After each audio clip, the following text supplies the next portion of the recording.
Ex-impératrice d'Iran, épouse du Shah, Farhadiba Pahlavi a eu 2 vies. Elle a passé la moitié de sa vie en exil et vit retirée à Paris depuis de nombreuses années. Qui est Farhadiba Pahlavi? Soon, see the entrance of the residence of the Iranian embassy. This is where, for the first time, I met His Majesty, my husband, and it's here. I hope we can see it one day. Okay, let's go before attracting attention.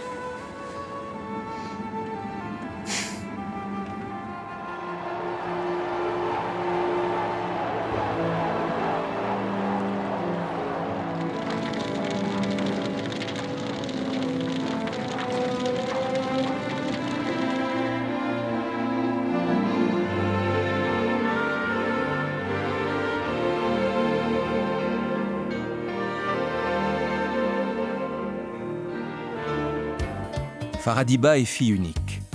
Elle grandit dans une famille fidèle à la monarchie, mais ouverte au monde. Son grand-père a été ambassadeur perse en Russie. Son père a fait ses études en France. Il meurt alors que Farah n'a que 9 ans. C'est la fin d'une enfance heureuse. Sa mère va lui cacher le décès de son père pendant des mois. C'est un véritable traumatisme. When my father passed away, my mother didn't tell me that.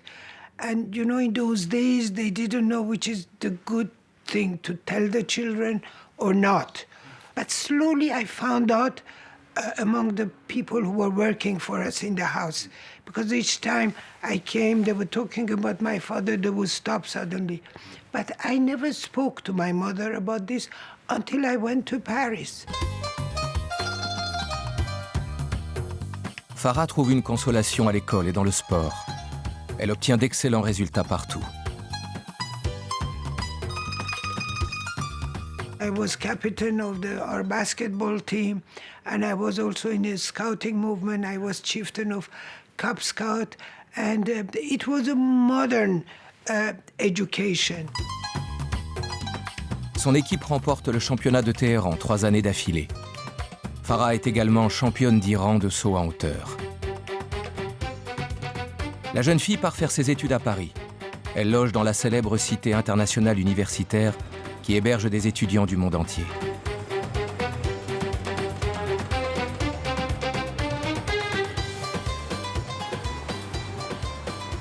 Elle étudie l'architecture. Aujourd'hui encore, c'est sa passion.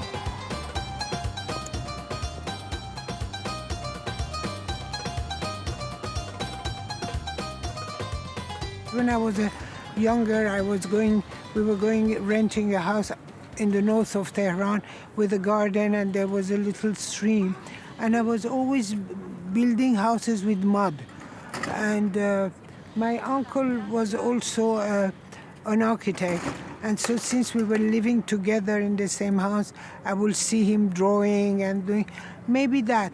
And I didn't want to have a job to be inside a room, closed. I wanted to be outside and in the nature, and I liked the idea of building not only houses, but I mean, just for one person, but really neighborhoods. And no, I think when I think now, I think I had chosen a right thing. Of course, I didn't finish. Au début de l'année 1959, une rencontre vient bouleverser ses plans. L'ambassadeur d'Iran l'invite, avec d'autres étudiants, à une réception qu'il donne en l'honneur de la visite du Shah à Paris. Ce soir-là, le roi tombe amoureux de la jeune Farah, âgée de 21 ans. When I got introduced to him, he asked me what I'm studying, and I said architecture. He was a little bit astonished because in those days there were not many women, girls in architecture. And I remember a member of my family, a lady, was also in that occasion, and he said the Shah looked at you when you left. When you left, and I remember I wrote to my mother how happy I was to and proud to have seen His Majesty from close, and he had beautiful but sad eyes. À peine 6 mois plus tard, on célèbre les fiançailles de Farah et Mohammad Reza au palais du Golestan à Téhéran. 1 an et demi auparavant, le Shah a divorcé de Soraya, sa deuxième épouse, après des années d'union sans enfant. His Majesty was sitting just next to me, and he told me I have been married twice and unfortunately it didn't work. And at the end he said, would you like to become my wife? Of course I said yes, with all my love. And he said, as a queen, you will have duties to perform. And as a child, I was raised to have duties and responsibilities, but I couldn't imagine the scale of what will happen. Le mariage est célébré à Téhéran en décembre 1959. Il est digne d'un conte de fées et suscite un vif intérêt dans le monde entier. La jeune reine donnera-t-elle au roi l'héritier tant attendu?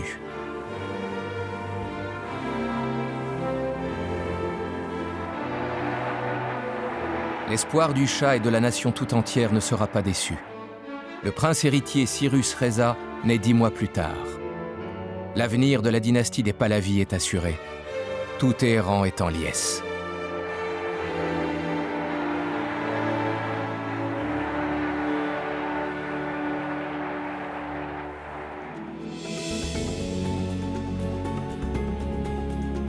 Dans les années 1960 et 70, Faradiba Pahlavi devient une icône de la mode et un modèle pour des millions de femmes de sa génération. Elle compte parmi les femmes célèbres les plus photographiées, au même titre que Liz Taylor et Jackie Kennedy.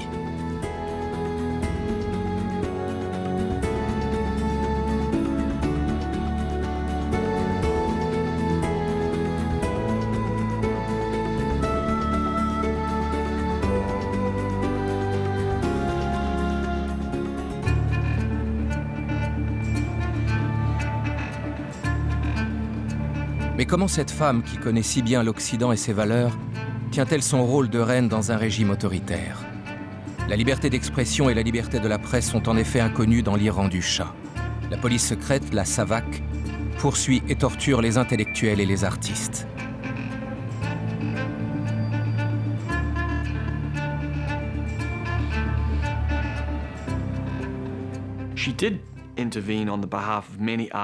Elle est souvent intervenue.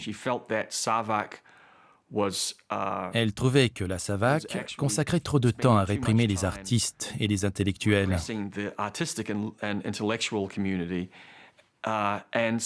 Et quand on sollicitait son aide, elle prenait son téléphone pour appeler des gens, ou alors elle s'adressait à son mari. Par exemple, un intellectuel iranien a été arrêté dans la rue parce qu'il avait les cheveux longs. On l'a incarcéré et tendu. Elle a plaidé sa cause auprès de son mari, en arguant que c'était une procédure infamante, que cet homme ne vivait même pas en Iran, mais à l'étranger, et qu'il était venu en visite. Elle a obtenu sa libération, et je crois que le chef de la police de Téhéran a dû démissionner à la suite de cet incident. La SAVAK a des indicateurs partout, dans les salles de cours comme dans les entreprises. Un certain nombre de ses victimes sollicitent directement la jeune reine.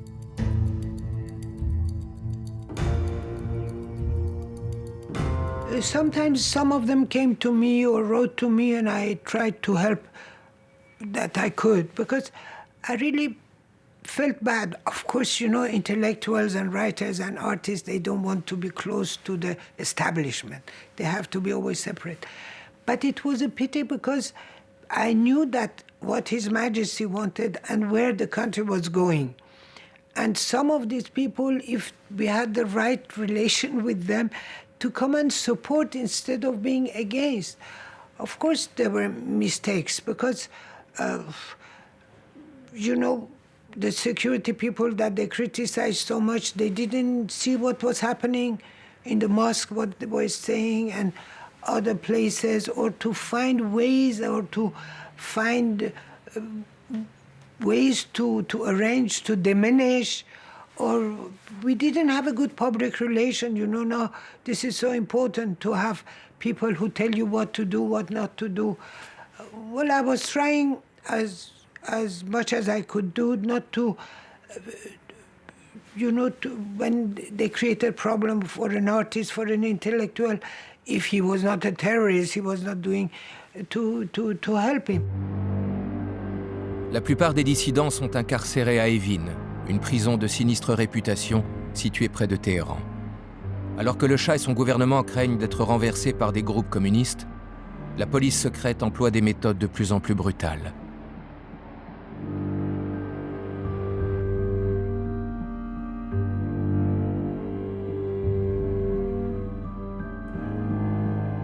Voici une rare interview du Shah.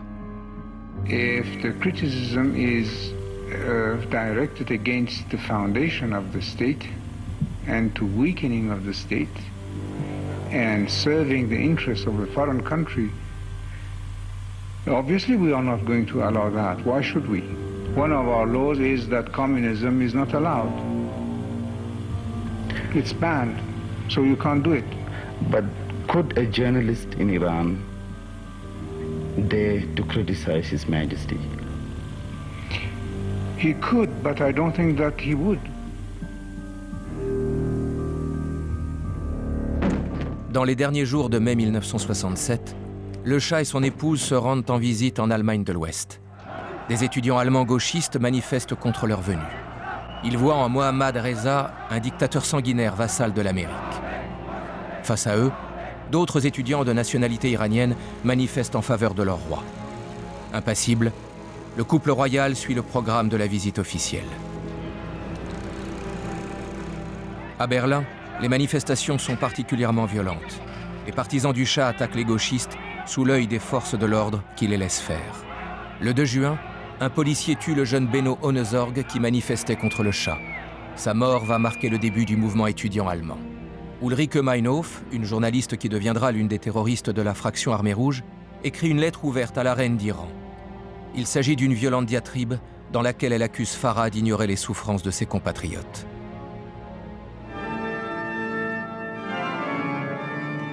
Que ressentent le Shah et la Shahbanou face à ces incidents et à la critique qui monte dans leur propre pays?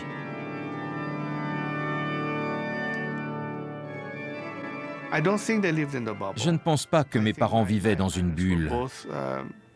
Ils avaient conscience de nombreuses choses.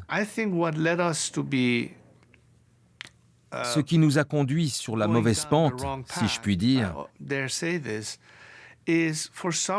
c'est que pour une raison ou une autre, nous cherchions moins à répondre aux attentes de notre peuple qu'à celles de la communauté internationale, qui s'exprimait constamment dans les médias occidentaux libéraux. Si nous avions consacré plus de temps à parler à notre propre intelligentsia, à nos dissidents, à dialoguer activement et directement avec eux, et aussi à communiquer ouvertement sur le sujet, les choses auraient peut-être tourné un peu différemment. Si nous avions eu davantage d'occasions d'expliquer les faits, pourquoi n'avons-nous pas inscrit Karl Marx au programme scolaire?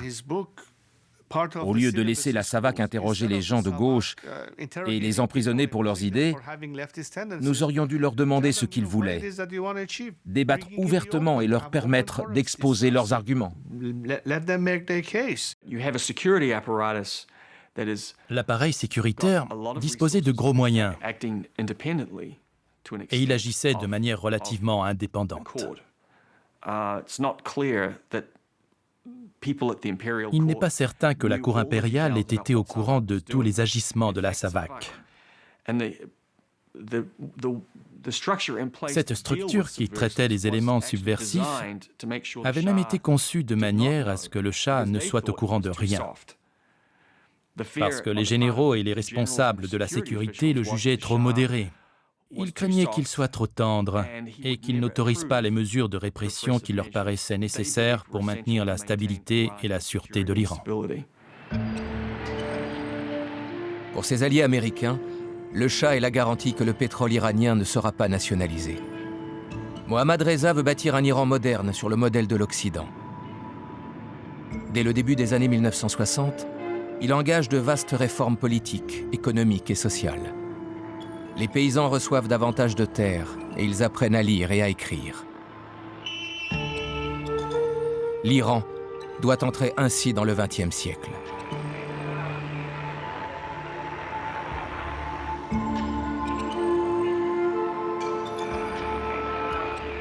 He saw himself as a revolutionary king. Le roi se voyait comme un grand réformateur, As more than pas someone comme un who sits souverain on qui a se throne. contente He saw d'être himself assis as sur son agent trône. of change.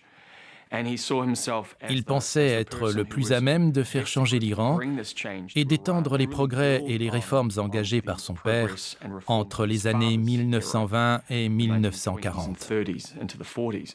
So he did see himself Mais as dans le même temps, revolutionary, but he also was Il very était très préoccupé par la menace concerned marxiste. about the threat from the Marxist left. And so Il se disait, in terms of when je he says, serai un roi I réformateur, will be a revolutionary king. mais aussi, And he said, J'irai "I'm plus going to vite go que la faster gauche." than the left. He saw himself in a way pour assurer as- son propre avenir for et his maintenir own son survival, pays sur la voie and for occidentale, Iran to continue down this il pensait devoir agir vite et avoir toujours une longueur d'avance sur les promesses de la gauche. promises and of the people on the left. Un vent de changement souffle sur l'Iran et une nouvelle ère commence. Le niveau d'instruction augmente, y compris dans la classe moyenne. Le Shah élargit les droits des femmes. La Shah Banoun n'est sans doute pas étrangère à cette décision. Les Iraniennes obtiennent le droit de divorcer et en 1963, le droit de vote assorti de la possibilité de se présenter aux élections. Elles accèdent aussi à l'ensemble des établissements d'enseignement. I mean, after what we call the White Revolution in 1963, when the women had the same right as men, the country was going ahead. And I always say that I was lucky to become the Empress of Iran in a good period, that Iran was going ahead. As I said, many dreams were realized. And when His Majesty crowned me, he wanted to show to the nation that the importance he gave to women. And I never forget when he put the crown on my head, I had the feeling that he has crowned all the women of Iran. Farah est sacrée impératrice. C'est la première femme à porter ce titre dans l'histoire de l'Iran. Beside that, which is also important, I didn't expect, is that I was called regent. If my son had not reached the age of 20 and His Majesty had passed away before, I will become regent, and it was accepted by the Parliament and the Senate.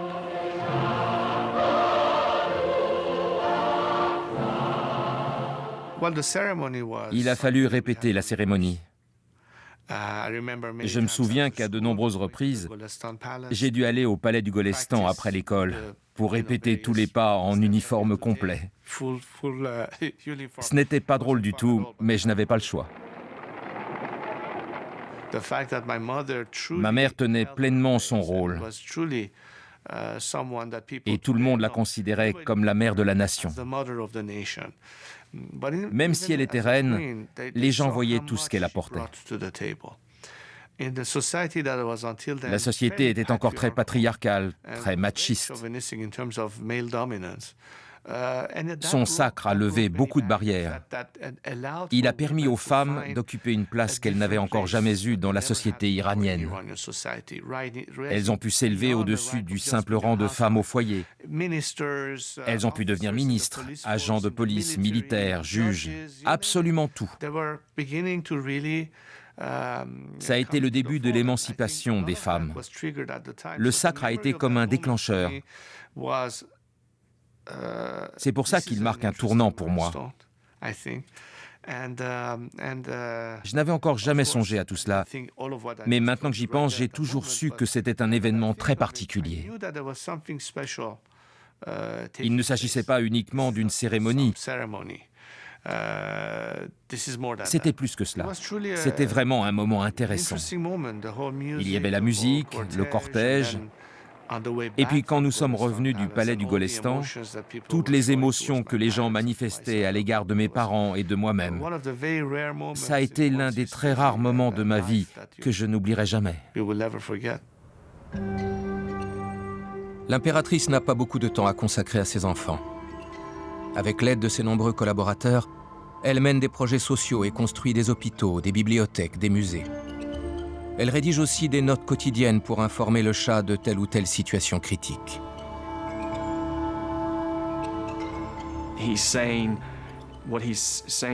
Il lui dit « J'ai confiance en toi et je reconnais le travail important que tu fais. Tu es mon épouse, mais aussi ma collaboratrice. » C'est en tout cas l'impression que ça donne, puisqu'après cela, Farah a des responsabilités étendues. Elle atteint le sommet de son pouvoir dans les années 1970. Elle est alors sans doute la conseillère royale la plus influente du monde et la reine la plus influente des derniers siècles, parce qu'elle a la possibilité de gouverner. Parce que son époux l'encourage à travailler et qu'elle-même est d'une nature très active.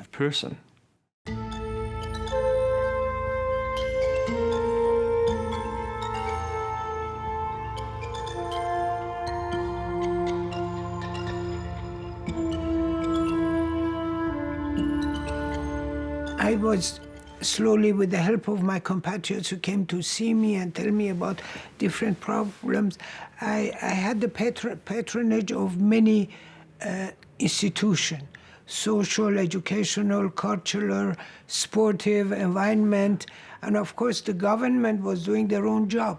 But people would come to me and I was in a position that I could help. So, like for instance, we had a society for leprosy. I went to visit them, which touched very much our population.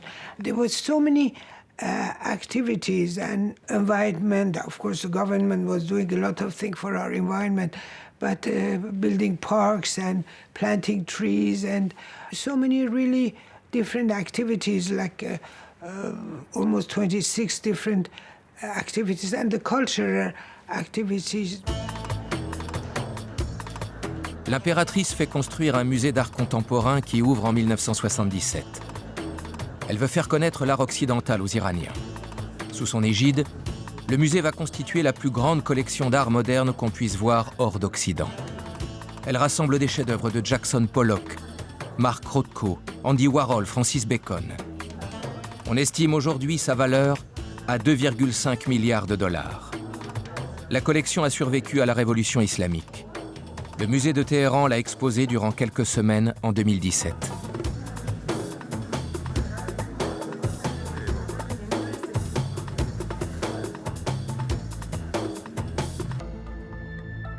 Tandis que l'impératrice encourage les arts et la culture, le Shah continue de rêver de puissance militaire.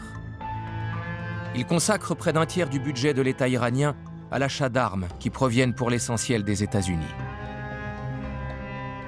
Mais les chocs pétroliers des années 1970 engendrent la récession et le chômage de masse.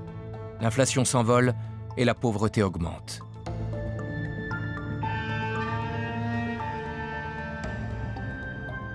La réforme agraire menée par le Shah n'a pas eu les effets escomptés. En revanche, elle a provoqué un exode rural.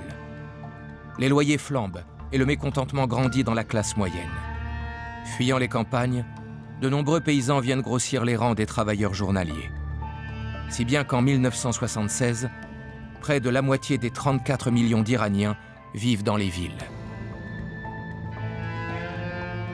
I traveled a lot and I was accompanied with people and ministers and sometimes even prime minister, and I could talk to people and the official will ask me, for instance, we need this, we need that, and I was visiting things which has been done, day nurseries or hospitals or schools, or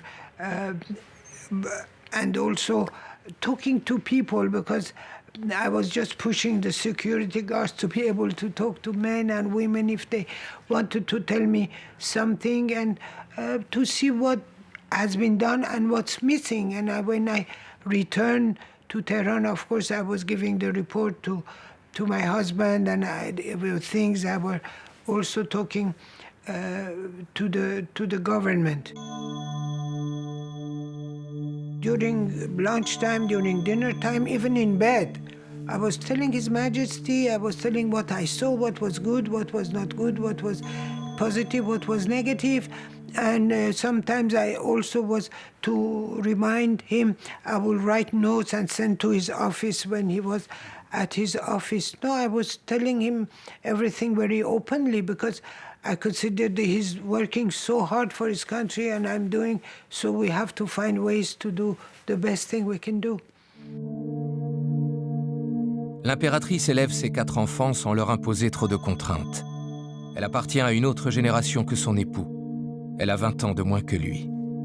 Le couple se dispute parfois, surtout à propos de l'éducation du prince héritier.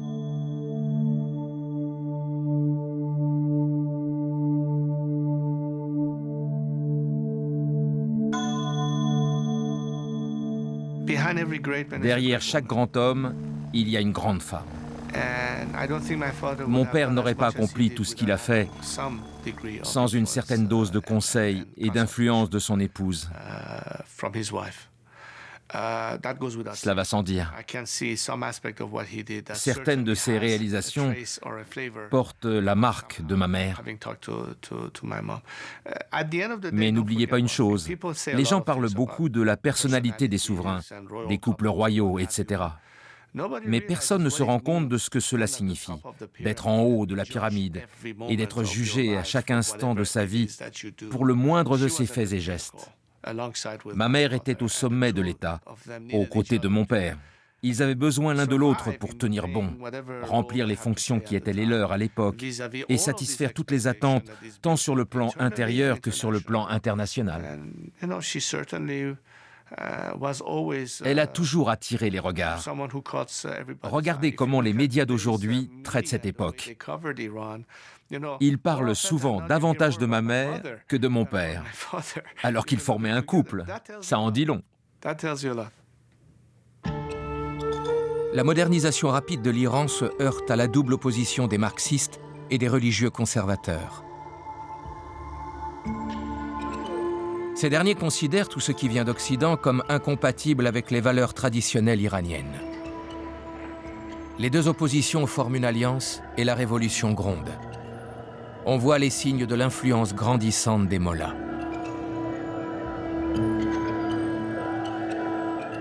Even in my own house, the lady who was working for me, who was always traveling with me all over the world and also asking me to record the cassettes of foreign music I had, suddenly I saw her wearing a scarf. I didn't ask her why and how. You know, I even now when I think I didn't ask her. And then when she was with me, her scarf was down, but when a waiter came, she would put it again. La révolution islamique débute en 1978. L'ayatollah Khomeini vit en exil près de Paris. Il devient un héros national. Des manifestations éclatent, principalement à Téhéran. The enemies were organized, very well organized, and we were not. The Shah was very close to some of the religious people. Not all of them were for Khomeini. Ayatollah Shariat Madari, who was a very famous Ayatollah, didn't agree with Khomeini, but they wouldn't say it loudly. Anyway, all the ifs now, we think now. And because of those who were for the king and for monarchy were all not organized, unfortunately. Le gouvernement, le Shah lui-même et ses nombreux partisans sont démunis face à un ayatollah Khomeini présenté comme un sauveur. C'est le début de la fin.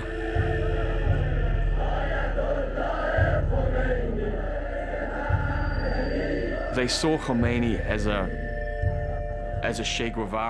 Il voyait Khomeini comme une sorte de Che Guevara, comme un martyr que l'empereur aurait forcé à quitter l'Iran et à vivre en exil. Tout ce romantisme obscurcissait les discours et les écrits de Khomeini lui-même. Il faut dire que la plupart des jeunes partisans de Khomeini ne comprenaient pas sa rhétorique. Le concept central qu'il avait élaboré était le Velayat e Faqih, autrement dit la théocratie islamique. Mais parmi ces jeunes partisans, beaucoup croyaient que ça avait été inventé de toutes pièces par le Shah et la SAVAK, la police intérieure, pour discréditer Khomeini. Ils n'imaginaient pas que cet homme, qu'ils voyaient comme un grand-père, puisse avoir une vision aussi extrémiste. Il y avait donc chez eux une volonté de déni. On a vu cela dans d'autres situations révolutionnaires. On a envie d'y croire. On projette ses rêves et ses idéaux sur une figure éloignée. Et quand cette figure se retrouve sur le devant de la scène, elle se révèle très différente de ce qu'on croyait.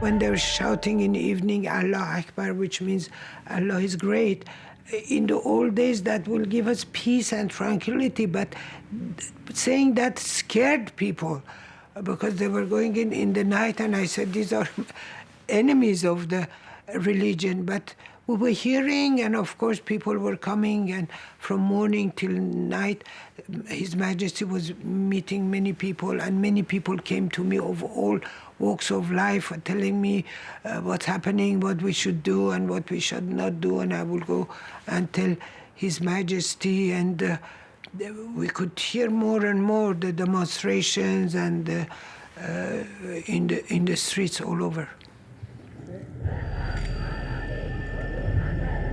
La clameur de la Révolution franchit désormais les murs du palais.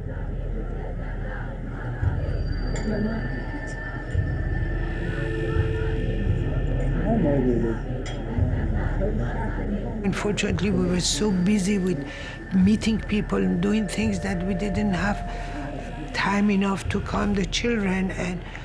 And then after a period, we sent also Ali Reza and Layla with my mother to America, which was not easy, also because when they went on the military airplane, they didn't even have food, and then when they arrived in Texas, there were manifestations even there. They had to go in they suffered a lot, my God, like many other children in Iran.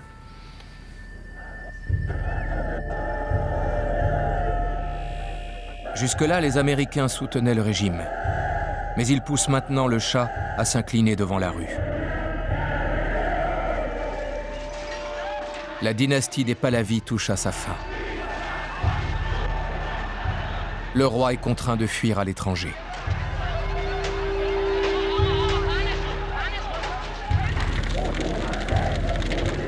I knew that he wanted to leave, yes. And I told him, why don't I stay? Because some people saying that if His Majesty leaves, the army will lose his moral, and people will lose. Even some religious people came to see me and said that. And I said to His Majesty, allow me to stay, not that I would do anything, but as a symbol, I will stay in the house and not do anything. But I remember it was not easy all those days. And one day I was in my office looking out of the window. I said, okay, the maximum at the end is that I will die, so what? L'aéroport de Téhéran, le 16 janvier 1979. Le couple impérial quitte l'Iran. I had to take a little tranquilizer. I usually never took tranquilizers, but I had to take one not to cry or to feel sad.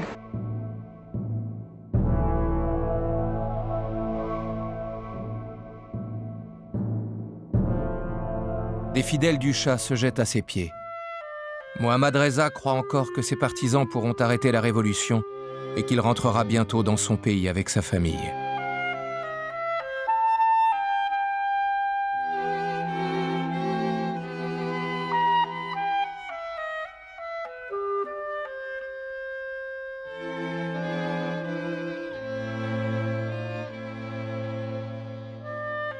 Faradiba Pahlavi laisse tout ou presque derrière elle. For many days, when I thought that we are leaving, I was thinking of my albums, really. Nothing else but my albums. And then I was talking to my friends, and they said, okay, put them in a suitcase, and if you have to leave, you take it with you, which I did. But I must tell you that really, you know, when in those periods, when you leave your country, your belonging, your roots, your love, your everything, material things don't have any value in that moment. And I was not a material person anyway, which was maybe a mistake. L'exil du Shah est une odyssée à travers les États-Unis, le Maroc, les Bahamas, le Mexique et Panama. La famille n'avait plus de foyer ni de patrie. La République islamique lui avait retiré son passeport. Au début, elle espérait trouver refuge dans un pays européen comme l'Angleterre ou la Suisse. Mais les semaines passaient.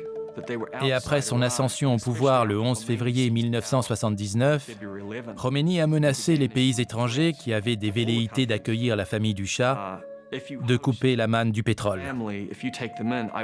Il a dit « Gare à vous, je serai votre ennemi ». Le Shah et la Shah Banu couraient un grand danger, parce que plusieurs pays, en particulier le Panama, jouaient avec l'idée de les livrer à l'Iran contre une récompense. L'Iran voulait les juger, mais en cas de procès, le Shah était certain d'être exécuté, c'était évident. Sa femme aurait sans doute subi le même sort. Donc très vite, même les pays occidentaux les plus puissants ont reculé devant ces menaces. La famille du Shah a erré d'un pays à l'autre. Même quand le Shah est arrivé aux États-Unis, à la fin de l'année 1979, pour suivre un traitement contre le cancer, Jimmy Carter, le président de l'époque, lui a demandé sans ambiguïté de repartir dès qu'il pourrait quitter son lit d'hôpital. Ça a été épouvantable, vraiment. Parce que le Shah était un grand ami des Américains. Et ils l'ont abandonné. Aux mains de qui? De Khomeini et de ces révolutionnaires qui continuent de faire souffrir le monde entier aujourd'hui encore. Le Shah était l'ami de l'Amérique, mais je ne sais pas. Il n'y a pas d'amitié en politique.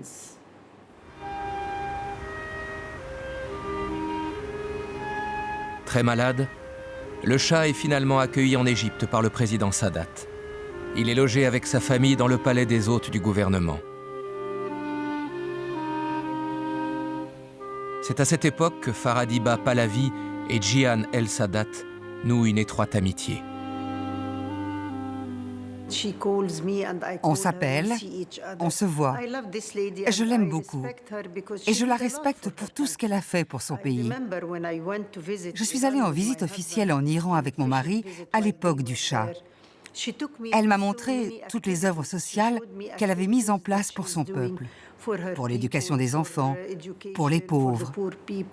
Je l'admirais en tant que femme qui s'engageait dans ces activités, en tant que première dame et impératrice.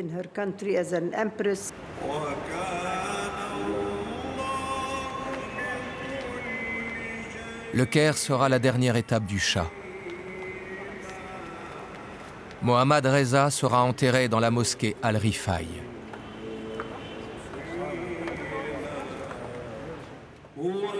Farah se rend tous les ans sur la tombe de son époux, à la date anniversaire de sa mort. Une grande cérémonie est organisée à cette occasion. Elle rassemble la famille et des exilés iraniens qui continuent de considérer le Shahanshah, le roi des rois, comme un demi-dieu. Farah demande à rester seule devant la tombe de son mari.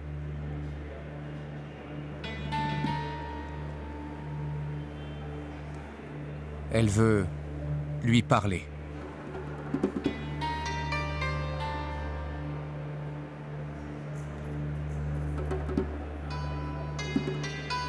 Comme chaque jour, elle prie aussi pour la jeune génération iranienne.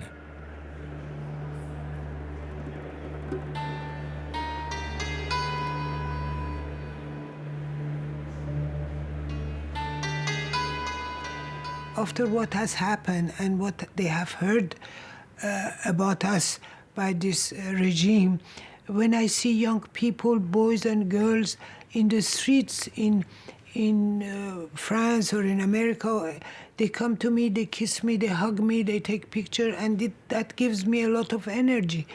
And sometimes they ask me to call them, which I do, without saying my name, but they recognize my voice. And it gives them courage. They tell me, you gave us courage for 3 months, we are going to be okay. And it gives me courage too. So as far as I could, I have kept my energy and my positive thinking. And one day, if I don't, well, I don't. So.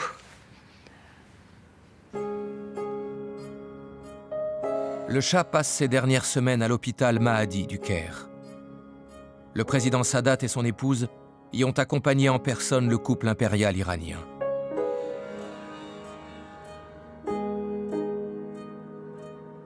Le Shah souffre d'une tumeur maligne des ganglions lymphatiques qui a déjà été traitée aux États-Unis.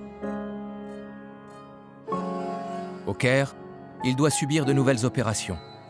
On fait venir des médecins français et américains.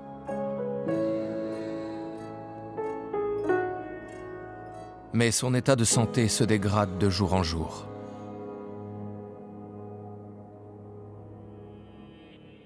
When he went to operation room, I had my hand in his hand and he was smiling at me as if he wanted to give me courage not to give up. And I remember when the last few days I went to sleep at the hospital because I didn't know what was happening. And one night we felt that His Majesty, the doctors woke me up that he's feeling bad. And I asked him, should I tell the children to come?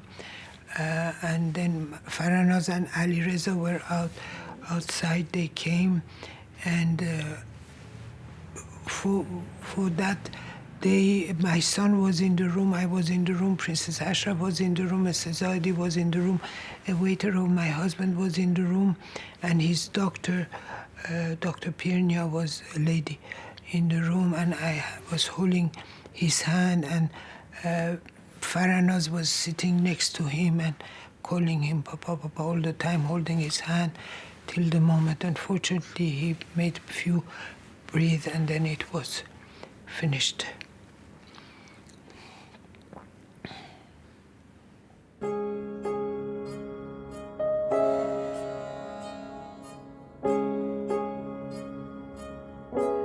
The lady Iranian doctor who was with us all the time took his ring, which gave to me, and he's staying with me all the time.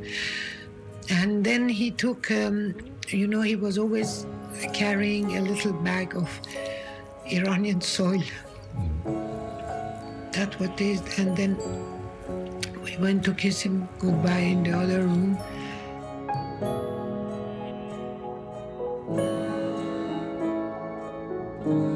What helped me was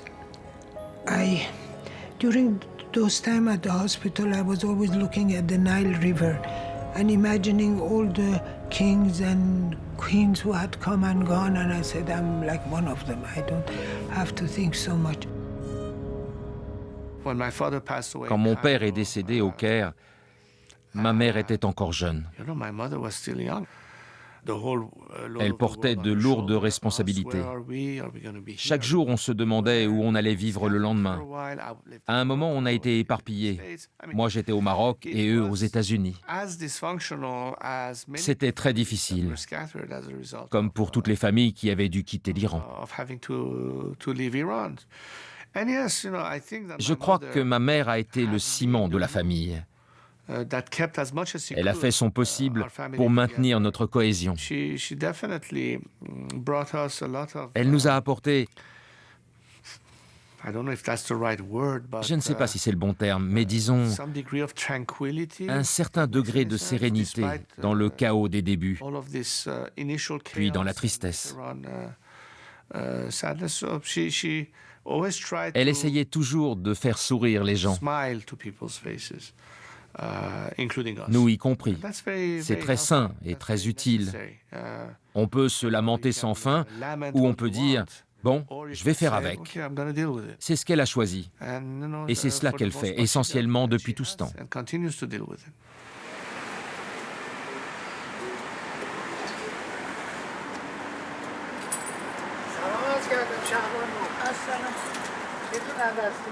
Aujourd'hui, dans les rues de Paris, il arrive que d'autres exilés iraniens reconnaissent Farah. Ils la considèrent toujours comme leur reine, leur Shabanou.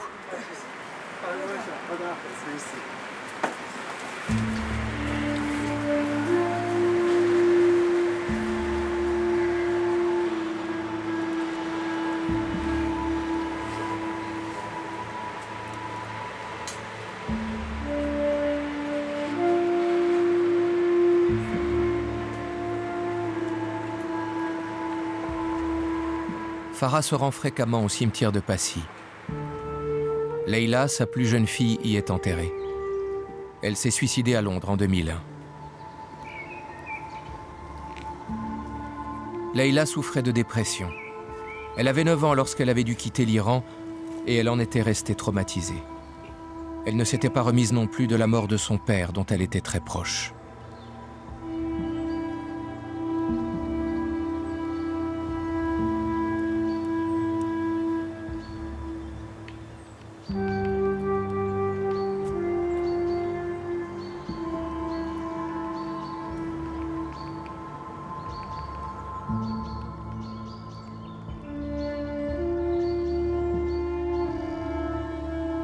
Ali Reza, le second fils de Farah, s'est lui aussi suicidé en 2011, à l'âge de 44 ans.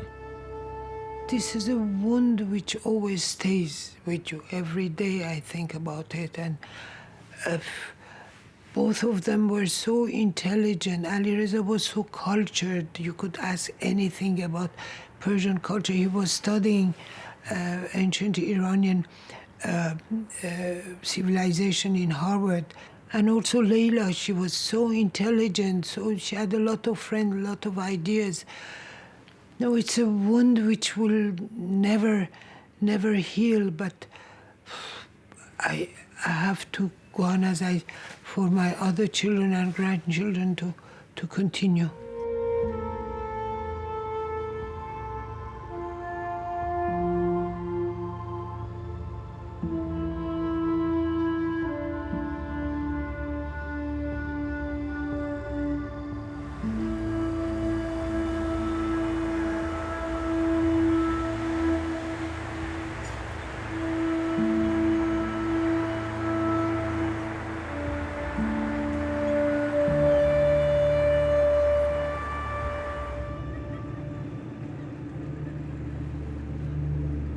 Farah se rend régulièrement à Venise.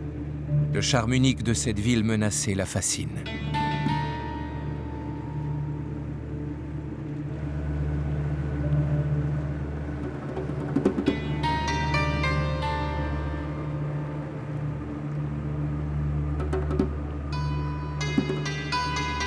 Cette fois, elle est venue pour la Biennale d'art contemporain.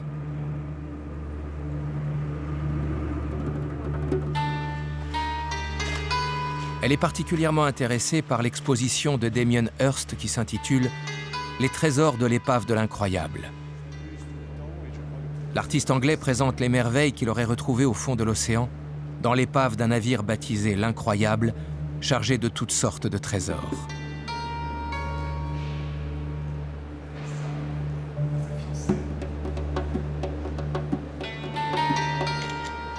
Il s'agit bien sûr d'une fiction. Damien Hirst a passé des années à créer ces objets prétendument sauvés des eaux.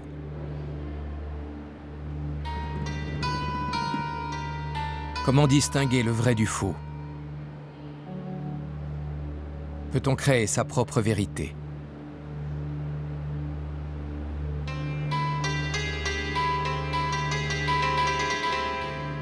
Farah Pahlavi reste fidèle à sa vérité. Cela lui apporte la paix. Elle vit dans le présent, même si son passé la rattrape souvent.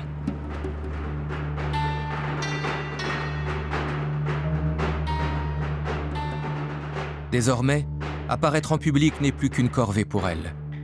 Elle ne regrette pas sa vie d'impératrice.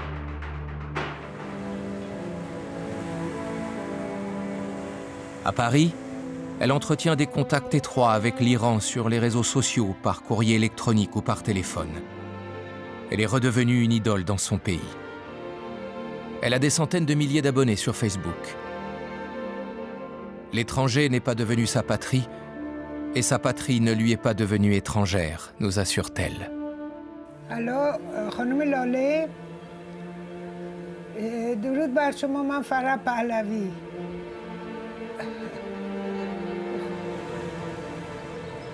Farah Pahlavi se rend parfois au parc Montsouris au crépuscule. Montsouris, oui, c'est ça. Good for me. On peut y voir une sculpture intitulée « La mort du lion ». Farah venait souvent là quand elle était jeune étudiante à Paris. C'était avant la révolution islamique, lorsqu'un lion ornait encore le drapeau iranien. Un lion qui symbolisait la puissance de l'empereur.